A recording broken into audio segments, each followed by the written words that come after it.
Hi everyone, I hope you are finding the lectures helpful of the series Work Power Energy. So let's start today with the new lecture. If you guys have any query related to the physics or to any other query, you can write down in the comment section. I'll try to be as helpful as possible. So without any further ado, let's start today's lecture. This is the next lecture of the series Work Power and Energy. So let's start with today's question. The position of a particle moving along x-axis at a time t is given by the equation t is equal to under root of x plus 2. ठीक है, where x is in meter, t is in second, ऐसे unit में values दी हुई है. Find the work done by the force in the first 4 seconds. ठीक है, work done by this force in पहले 4 second. तो work done by the force will be change in kinetic energy. अब kinetic energy के लिए हमें velocity चाहिए, तो वेलोसिटी हम x और t की इक्वेशन से निकाल सकते हैं. इस इक्वेशन से हम वेलोसिटी निकालेंगे एंड देन अपना आंसर निकालेंगे. ठीक है, इतनी अप्रोच क्लियर है. सो लेट्स सी, हमने जो एक्सप्रेशन दिया है that is t is equal to under root of x plus 2. तो x का एक सिंप्लीफाइड इक्वेशन निकालेंगे, तो अगर under root of x is equal to t minus 2 दोनों तरफ स्क्वायर करोगे आप, x is equal to t minus 2 का होल स्क्वायर. ठीक है, अब यहाँ से डिफ्रेंशिएट करेंगे इसको वेलोसिटी निकालने के लिए. तो अपनी वेलोसिटी क्या हो जाएगी, डिफ्रेंशिएशन करेंगे 2 into T minus 2 chain rule से, और डिफ्रेंशिएशन ऑफ t1 हो जाएगी और डिफ्रेंशिएशन ऑफ 2 0 हो जाएगी. ठीक है, वेलोसिटी का एक्सप्रेशन क्या आया 2t माइनस 4. ना वर्क डन पूछा था पहले 4 सेकंड में, तो t इज इक्वल टू 0 पर वेलोसिटी देखते हैं वी नॉट, वो अपनी क्या है, इसमें t को 0 पुट करो तो वेलोसिटी आ रही है -4. And t is equal to 4 पर वेलोसिटी देखो, 4 2 8, 8 में से 4 गए तो 4. ठीक है, अब देखते हैं वर्क डन. तो वर्क डन क्या हो जाएगा, change in kinetic energy final minus initial half m v is equal t is equal to 4 पर वेलोसिटी का square minus t is equal to 0 पर वेलोसिटी का स्क्वायर. मास कितना दिया हुआ है, नहीं दिया है. ठीक है, चलो देखते हैं. m/2 इंटू 4 का स्क्वायर माइनस माइनस 4 का square, m/2 into 16 minus minus 4 का स्क्वायर 16. ये 0 हो जाएगा, तो वर्क डन 0 हुआ. अब देखो इस केस में हो क्या रहा है, जब पार्टिकल स्टार्ट किया तो उसकी वेलोसिटी -4 है. इसका मतलब initially t is equal to 0 पर पार्टिकल इधर की तरफ भाग रहा है 4 मीटर पर सेकंड की स्पीड से. फिर उसके बाद उसकी स्पीड कम हो रही है. यहाँ से अगर वेलोसिटी के एक्सप्रेशन से एक्सेलरेशन निकालोगे तो आपका एक्सेलरेशन क्या आएगा 2 मीटर पर सेकंड स्क्वायर. तो इसका मतलब वेलोसिटी पीछे की तरफ है, एक्सेलरेशन आगे की तरफ है. तो कुछ टाइम बाद इसकी स्पीड कम हो जाएगी, कुछ टाइम बाद इतना सा चल के यहाँ पे रुक जाएगा, इसकी वेलोसिटी 0 होगी. t इज इक्वल टू 2 पर देखो इसकी वेलोसिटी 0 हो रही है, और उसके बाद आगे की तरफ दौड़ने लगेगा such that t is equal to 0 पर 4 मीटर पर सेकंड की स्पीड थी, t इज इक्वल टू 4 पर भी 4 मीटर पर सेकंड की स्पीड होगी, बट डायरेक्शन उल्टी है. तो काइनेटिक एनर्जी को तो वेलोसिटी से मतलब नहीं है, उसमें तो v का स्क्वायर हो जाता है. तो स्पीड पहले भी उतनी थी, 4 सेकंड बाद भी उतनी है, तो काइनेटिक एनर्जी भी दोनों मोमेंट्स पर सेम थी. तो काइनेटिक एनर्जी में डिफरेंस ही नहीं आया, तो वर्क डन आपको यहाँ पे 0 आएगा इस फोर्स की वजह से. इनिशियली उस फोर्स ने क्या किया, नेगेटिव वर्क डन किया, और उसके बाद उस फोर्स ने पॉजिटिव वर्क डन किया सच दैट टोटली वो कैंसल आउट हो गया. क्लियर है, तो अगले क्वेश्चन की तरफ बढ़ते हैं. The kinetic energy acquired by A mass m in travelling a certain distance d starting from rest under the action of a constant force is. Kinetic energy का रिलेशन पूछा है मास के साथ. तो अगर तो आप डायरेक्टली इसको ऐसे सॉल्व करते हो, kinetic energy is equal to half m v square, और यहाँ से kinetic energy directly proportional to m, तो आपको ये आंसर लगेगा. बट ये सही नहीं है, हम क्वेश्चन की लैंग्वेज को इग्नोर कर रहे हैं. कुछ चीज़ें क्वेश्चन में हैं, अगर आप ध्यान से देखो तो एक पर्टिकुलर डिस्टेंस की बात कर रहा है, फोर्स कांस्टेंट दी है, तो इन कंडीशंस को हम ध्यान में नहीं ले रहे हैं. राइट, अब इस एक्सप्रेशन से आपको क्या पता कि ये जो काइनेटिक एनर्जी है कांस्टेंट फोर्स की वजह से या वेरिएबल फोर्स की वजह से. तो गिवन कंडीशंस में हम देखते हैं कि क्या एक्सप्रेशन बनेगा. Let's see, kinetic energy force constant है, तो work done by all the forces is equal to change in kinetic energy. Body start कर रही है रेस्ट से, तो फाइनल माइनस इनिशियल, तो इनिशियल काइनेटिक एनर्जी आपकी 0 हो जाएगी. फाइनल काइनेटिक एनर्जी जो भी बॉडी की होगी that will be equal to work done. अब कांस्टेंट फोर्स है तो वर्क डन को मैं क्या लिख सकता हूँ, फोर्स इनटू डिस्प्लेसमेंट, क्योंकि क्वेश्चन में दिया है कि फोर्स कांस्टेंट है. तो kinetic energy is equal to force, constant force f है तो काइनेटिक एनर्जी फोर्स पर डिपेंड ही नहीं करेगी, directly proportional to displacement d. ठीक है, सर्टेन डिस्टेंस डी, तो डी भी दिया हुआ है, ये भी कांस्टेंट है, ये भी कांस्टेंट है, तो यहाँ पर तो काइनेटिक एनर्जी का एक्सप्रेशन मास पर डिपेंड ही नहीं कर रहा है. तो directly proportional to root m नहीं, डायरेक्टली प्रोपोर्शनल टू एम इस एक्सप्रेशन से नहीं दिख रहा, डायरेक्टली प्रोपोर्शनल टू 1/m ये भी नहीं दिख रहा. तो मोस्ट सूटेबल ऑप्शन इस केस में नन ऑफ दीज आएगा. कंफ्यूज नहीं होना है, बस कंसेप्ट देख कर चलना. Let's move to the next question. ये थोड़ा अच्छा क्वेश्चन है. A simple pendulum with bob of mass m and length x is held in position at an angle θ1 and then at angle θ2 with vertical. ठीक है, आपके पास pendulum है m मास का और x लेंथ का, तो पहले अपनी θ1 विद रिस्पेक्ट टू वर्टिकल रखा हुआ था और उसके बाद θ2 विद रिस्पेक्ट टू वर्टिकल. तो जब हम उसको θ1 से छोड़ रहे हैं, उसके बाद θ2 से छोड़ रहे हैं, the speed with which it passes the lowest points are v1 and v2. पहले एंगल से छोड़ा तो लोवेस्ट पॉइंट पर v1 स्पीड थी, और दूसरे एंगल से छोड़ा तो नीचे वाले पॉइंट पर v2 स्पीड थी. तो दोनों स्पीड्स का रेशो हमसे पूछा गया है। अब देखो कुछ चीज़ें आप ऑप्शन से ही निकाल सकते हो। आपने फिजिक्स में स्टार्टिंग में ही पढ़ा होगा यूनिट्स एंड डायमेंशंस में कि कोई भी रेशो वाली चीज़ का यूनिट नहीं होता है। अब आप ध्यान से अगर देखोगे पहला वाला और दूसरा वाला ऑप्शन, ये दोनों ही यूनिटलेस है, तो ये तो आंसर हो सकते हैं। थर्ड ऑप्शन में अगर आप देखोगे, देखो कॉस का तो ऊपर कॉस नीचे कॉस है, ठीक है, भले ही ये दोनों कैंसिल आउट हो जाएंगे, बट ये जो है जी इंटू एक्स, तो इसको अगर आप सिंप्लीफाई करोगे इसका कुछ ना कुछ यूनिट आएगा, जबकि रेशो का कोई भी यूनिट नहीं होना चाहिए, तो इस ऑप्शन को तो आप उससे एलिमिनेट कर सकते हो। सेम फोर्थ ऑप्शन में भी आप देखोगे कुछ ना कुछ यूनिट आ रहा है, ओवरऑल ये यूनिटलेस क्वांटिटी नहीं बन रही है, जबकि होनी चाहिए थी, तो ये ऑप्शन भी आप एलिमिनेट कर सकते हो। अब बचे पहले दो ऑप्शन, इनमें हमें देखना है कि क्या आंसर होगा। आप देख रहे हो 4 में से 3 ऑप्शन में अंडर रूट दिया हुआ है, तो सबसे ज़्यादा प्रोबेबिलिटी है कि ऑप्शन नंबर 2 आंसर होगा, बट ऐसे हमें तुक्के नहीं मारने हैं, अभी हमें अच्छे से देखना है कंसेप्ट के बेसिस पे कि क्या आंसर होगा। So let's see.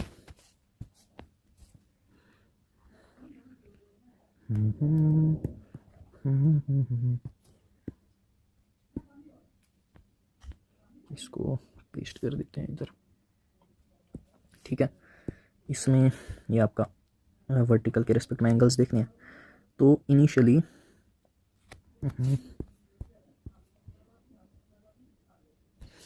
आपको जो पेंडुलम था एक्स लेंथ का वो θ1 एंगल पर था, और जब आपने छोड़ा तो लोएस्ट पॉइंट उसने v1 वेलोसिटी से क्रॉस किया, ठीक है जी। और किसी दूसरे केस में जब वो θ2 एंगल पर था विद रिस्पेक्ट टू वर्टिकल, तो उसने लोएस्ट पॉइंट क्रॉस किया v2 स्पीड से। तो इन ही स्पीड्स का हमसे रेशो पूछा गया है, कैसे स्पीड निकालेंगे। देखो 2 पॉइंट्स है आपके पास, ठीक है। तो इस केस में हुआ क्या है, जब आपने जस्ट इस बॉब को छोड़ा तो इसमें काइनेटिक एनर्जी आई कहाँ से। ध्यान से देखो, अगर आप लोवेस्ट पोजीशन को रेफरेंस मानोगे, जो लोवेस्ट मोस्ट पॉइंट है इसको अगर आप रेफरेंस मान लो, रेफरेंस बोले तो पोटेंशियल एनर्जी यहाँ पर अगर आप 0 मानोगे तो क्या होगा। इनिशियली बॉब ग्राउंड से कुछ हाइट पर था, रेफरेंस लेवल से कुछ ऊपर था, तो इसका मतलब इनिशियली बॉब के पास काइनेटिक एनर्जी थी, सॉरी बॉब के पास पोटेंशियल एनर्जी थी, दोनों ही केसेस में, ठीक है। अब जब आपने बॉब को छोड़ा है तो ये धीरे धीरे उस रेफरेंस लेवल की तरफ आ रहा है, सच दैट लोवेस्ट पॉइंट पर उसकी पोटेंशियल एनर्जी 0 हो गई। इनिशियली तो उसके पास एनर्जी थी, बाद में वो 0 हो गई, तो ये जो पोटेंशियल एनर्जी है गायब कहाँ से हो गई, बट उसने इस पोटेंशियल एनर्जी से क्या किया, अपनी काइनेटिक एनर्जी में कन्वर्ट हो गई। तो ऊपर से नीचे आने में पोटेंशियल एनर्जी 0 हो गई और वो सारी की सारी एनर्जी काइनेटिक एनर्जी में बदल गई। तो इसका मतलब जो उसके पास पोटेंशियल एनर्जी थी एट एंगल θ1, वो सारी की सारी काइनेटिक एनर्जी में बदल गई at the lowest level, kinetic energy में। सेम इधर देखो, पोटेंशियल एनर्जी जो थी एट एन एंगल θ2, वो सारी की सारी बदल गई काइनेटिक एनर्जी में एट द लोवेस्ट पोजीशन। क्या इतना पॉइंट क्लियर है। तो रेशो ऑफ वेलोसिटीज पूछा है, वो हम निकाल लेंगे इजीली। काइनेटिक एनर्जी के एक्सप्रेशन में हमें वेलोसिटी मिल रही है। काइनेटिक एनर्जी का फॉर्मूला क्या होता है, हाफ एम वी स्क्वायर। तो यहाँ से आप वेलोसिटी देखोगे तो under root of 2m ke, तो v1 डिवाइडेड बाई v2 क्या लिख सकता हूँ मैं, under root of 2m ke1 divided by 2m ke2। क्या इतना पॉइंट क्लियर है। ये तो कांस्टेंट है, मास चेंज हो नहीं रहा है, तो ratio of velocities kinetic energies का ratio under root. Kinetic energy किसके बराबर है, पोटेंशियल एनर्जी के बराबर है। तो इसमें kinetic energy first position means potential energy at θ1, तो काइनेटिक एनर्जी सेकंड पोजीशन पर पोटेंशियल एनर्जी एट θ2। अब पोटेंशियल एनर्जी क्या होती है, mgh, h1 क्या है वर्टिकल हाइट ग्राउंड से, and mgh2 vertical height from the ground. mg बदल नहीं रहे हैं, तो रेशो ऑफ कितना एक्सप्रेशन सिंप्लीफाई हो गया है, स्पीड का रेशो इज जस्ट ग्राउंड से उनकी हाइट का रेशो। अब अगर मुझे किसी तरीके से हाइट मिल जाए तो हमारा क्वेश्चन सॉल्व हो जाएगा। चलो अब देखते हैं ये हाइट कैसे निकलेगी। देखो इनिशियली अगर आपका ये जो पेंडुलम है ये इधर था, तो ग्राउंड से इस हाइट पर ही है ये हाइट अगर मुझे मिल जाए y, तो मेरा आंसर क्लियर हो जाएगा। अब देखते हैं ये हाइट कैसे निकलेगी। देखो आपके पास ये जो सर्कल के अंदर घूम रहा है पेंडुलम, ये लेंथ तो पूरा का पूरा रेडियस है, या पेंडुलम धागे से लटका हुआ है x जिसकी लेंथ है।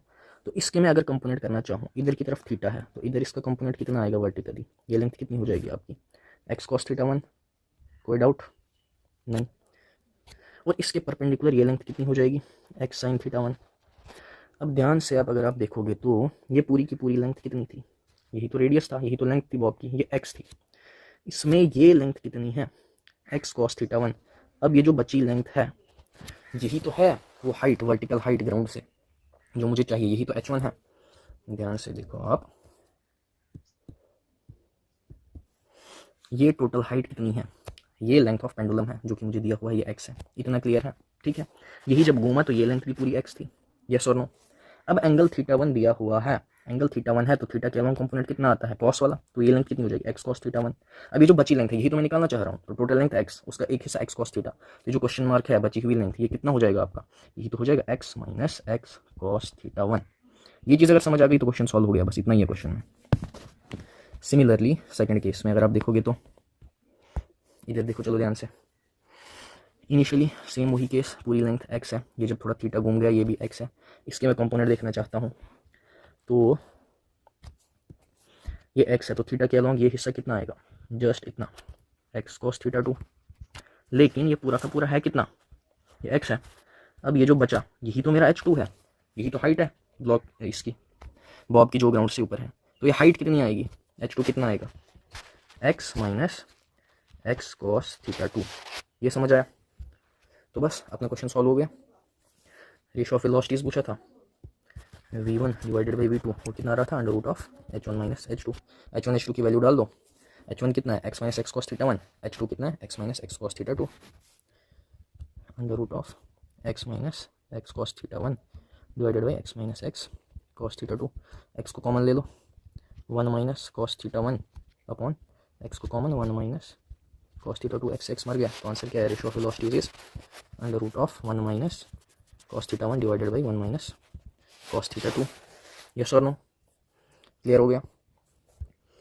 चलो अगले क्वेश्चन की तरफ बढ़ते हैं। The total work done on a particle is equal to change in its kinetic energy, ये तो वर्क एनर्जी थ्योरम हो गया। This is applicable always only if conservative forces are acting on the inertial frame, only when pseudo forces are absent. नहीं, ये work energy theorem है, and work energy theorem हर जगह applicable है, चाहे आपकी pseudo force हो, चाहे आपका फ्रेम इनर्शियल हो, नॉन इनर्शियल हो, चाहे कंजर्वेटिव फोर्स हो, चाहे नॉन कंजर्वेटिव फोर्सेज हो, this is always valid. Work done by all forces is equal to change in kinetic energy. अब मैकेनिकल एनर्जी कंजर्वेशन जो लॉ है, कंजर्वेशन ऑफ मैकेनिकल एनर्जी कि वो वैलिड है सिर्फ जब कंजर्वेटिव फोर्सेस होती हैं। मैकेनिकल एनर्जी का लॉ क्या कहता है, कंजर्वेशन मैकेनिकल एनर्जी की जब बॉडी पर कंजर्वेटिव फोर्सेस ही सिर्फ एक्ट करती है तो उसकी मैकेनिकल एनर्जी कांस्टेंट रहती है। बट ये एक स्पेशल केस है वर्क एनर्जी थ्योरम का ही। वर्क एनर्जी थ्योरम कहते हैं बॉडी पर कंजर्वेटिव फोर्स लगा दो, नॉन कंजर्वेटिव फोर्स लगा दो, उन सब फोर्सेस से जो वर्क डन होगा that will be equal to change in kinetic energy. So इस सॉर्ट ऑफ थ्योरेटिकल क्वेश्चन है, तो remember work energy theorem always applicable. अगला question, A particle of mass इतना is subjected to a force which is varying with distance। Okay, variable force है, force और x का graph दिया है। If the particle starts its journey from rest at x is equal to 0, the velocity at x is equal to 12 is। ठीक है, fx graph दिया है आपको और वेलोसिटी के बारे में पूछा है, कैसे निकाल सकते हो इस ग्राफ से, आपको क्या मिल सकता है, ज़रा वर्क डन का फॉर्मूला याद करो क्या था। वर्क डन क्या होता था, integration of f dot D x. F dot D x है क्या, फोर्स और एक्स का मल्टीप्लीकेशन ही तो है। ध्यान से देखोगे आप तो F dot D X is nothing but area under the F X graph, तो it means area of F X graph gives us work, this is the area under F X graph. तो इस area से मुझे work done मिलेगा, ठीक है। अब work done से मैं वेलोसिटी को कैसे रिलेट कर सकता हूँ, तो work energy theorem, work done by all the forces will be equal to change in kinetic energy. यहाँ से मुझे वर्क डन मिल गया, काइनेटिक एनर्जी वेलोसिटीज को रिलेट करवा रहा है, तो सवाल सॉल्व हो गया। x इक्वल टू 0 से x इक्वल टू 12 तक देखना है, स्टार्टिंग पॉइंट से एंड पॉइंट तक पूरे का एरिया आप निकालोगे तो इस पूरे एरिया के करस्पॉन्डिंग जो भी पोजीशंस होंगी उनके करस्पॉन्डिंग आपको वेलोसिटीज मिलेंगी। यस और नो, यस। तो एरिया अंडर द ग्राफ क्या है, ये ट्रेपीजियम है, area of trapezium is half of sum of parallel sides. देखो बेस 12 है प्लस ये साइड कितनी है, ये 8 है, ये 4 है, दोनों का डिफरेंस 4 है, परपेंडिकुलर डिस्टेंस कितनी है 10। तो एरिया अंडर द ग्राफ हो गया, that is equal to change in kinetic energy. Kinetic energy is half of mass. Finally velocity कितनी है, x इक्वल 12 पर वेलोसिटी पूछी है तो v मान लो, half M E naught square minus half M initial velocity x equal 0 पर कितनी थी, particle start its journey from rest, तो x इक्वल 0 पर पार्टिकल की वेलोसिटी 0 है, रेस्ट में था वो, माइनस है 0 का स्क्वायर। हो गया सवाल को solve. 12 4 16, 16 5 80, 80 is equal to mass कितना दिया है 0.1 kg, 0.1 divided by 2 into v square. ठीक है, इसको इधर ले जाओ, ये हो जाएगा आपका 160 divided by 0.1 is equal to v square. V square आपका 1600 आ रहा है, तो वेलोसिटी कितनी आएगी 40 मीटर पर सेकेंड। यस और नो, ये तो फिर भी थोड़ा इजी क्वेश्चन था, इसको थोड़ा और अच्छा कैसे बनाया जा सकता था। देखो इसने आपको x इक्वल टू 0 और x इक्वल टू 12 के बारे में पूछा है, ठीक है। हो सकता है आपको ये यहाँ से कहानी दे देता कि x इक्वल टू 4 पर पार्टिकल की कुछ वेलोसिटी थी जो कि 0 नहीं थी और x इक्वल टू 12 के बारे में पूछता, तो देन आप क्या करते हैं उस केस में। ये जो इक्वेशन है work done equal to integration of f dot dx, वो हम सिर्फ इस एरिया पर लगाते, जितना आप एरिया निकालोगे उतना ही आपको वर्क डन मिलेगा। इस केस में आप सिर्फ x इक्वल टू 4 से x इक्वल टू 12 में डील कर रहे हो, तो जो काइनेटिक एनर्जीज आपको मिलेंगी, जो वेलोसिटी होगी, that will be corresponding to x equal to 4 and x is equal to 12। उस केस में यहाँ से पूरा एरिया नहीं लेना है, उस केस में आपको इधर की वेलोसिटी नहीं मिलेगी, x इक्वल टू 4 की मिलेगी, राइट। इसको और अच्छा कैसे बना सकते थे, इस एरिया का आपको इक्वेशन लिखने आना चाहिए। इस एरिया की अगर आप इक्वेशन लिखोगे तो x equal to 9, x equal to 10 किसी भी पॉइंट पर आप निकाल सकते हो उस एरिया पर कितनी, उस पॉइंट पर कितनी फोर्स लग रही होगी। तो ये सारी वेरिएशन है जो आपको इस क्वेश्चन में मिल सकती है। बट द पॉइंट इज, अगर आपके कंसेप्ट क्लियर है तो आप किसी भी तरीके के क्वेश्चन सॉल्व कर लोगे।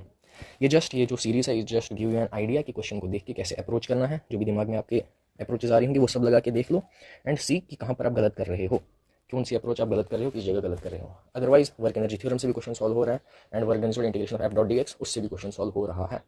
If you are clear with the concepts, आप फिजिक्स में कभी भी परेशान नहीं हो सकते हो, और आपने एनफ प्रैक्टिस की हुई है कंसेप्ट समझने के बाद। तो इस सीरीज़ की वीडियो देखने के बाद आपने अब फिर से प्रैक्टिस करनी है। ऐसा नहीं है कि वीडियो देख लिया और काम खत्म हो गया। इससे आपको आइडिया लग गया, now go back, open your coaching module और PYQs and start solving questions. That's it for this video.